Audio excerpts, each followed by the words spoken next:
UP के हरदोई जिले के सुरसा एसओ पर एक बार फिर रिश्वत लेने का आरोप लगा है।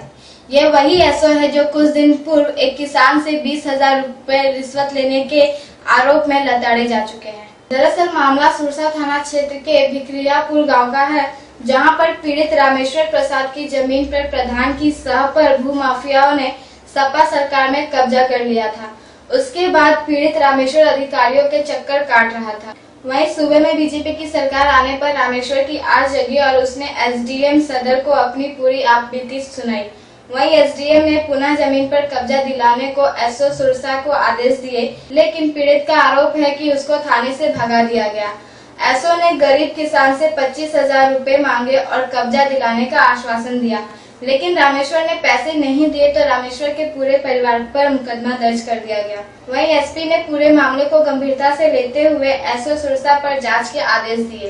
पेश है हरदोई के संवाददाता सुनील कुमार की खास रिपोर्ट। ये बात रामेश्वर पुत्र प्रहलाद के प्रार्थना पत्र के माध्यम से मेरे संज्ञान में अभी लाई गई है। जो है इसकी जांच करा के और सुसंगत कार्रवाई इसमें की जाएगी। अगर एसओ दोषी हैं तो उनके विरुद्ध कार्रवाई होगी। इससे पहले भी इनके कई मामले आ चुके हैं इसी तरीके के।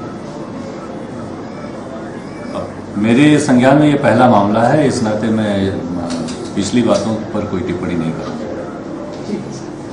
मामला जमीन से संबंधित है, जिसमें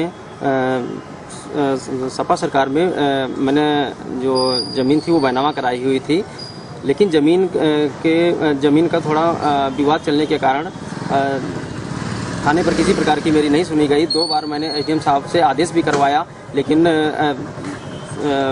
सरोज प्रधान के द्वारा जमीन के वो साजिश सुनी कि सरोज प्रधान की साजिश है जिसमें रघुनाथ को जमीन छीन करके दे दी गई है, लेकिन मेरी किसी प्रकार की थाने पे नहीं सुनी जा रही है।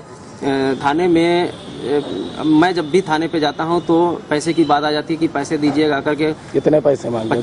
25,000 रुपए मांगे। किसने? फिर एसओ साहब और योगेश पाल दरोगा साहब ने मांगे, लेकिन मैं गरीब किस्म का व्यक्ति हूँ, मैं पैसे नहीं दे पाया। फिर मेरी सुनी नहीं गई।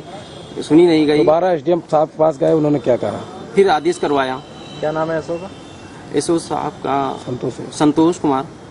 अच्छा, एसपी साहब से मिले, क्या कहा एसपी साहब ने? एसपी साहब ने कहा कि मैं ठीक है, मैं देख लूंगा उसे, कुछ उनका भी हिस्सा होगा, लेकिन मैंने कहा कोई उनका हिस्सा नहीं, किसी प्रकार के कोई इनके पास कागज नहीं है, सब कुछ मेरा ही है, मेरी जमीन है, मेरे पास साक्ष्य भी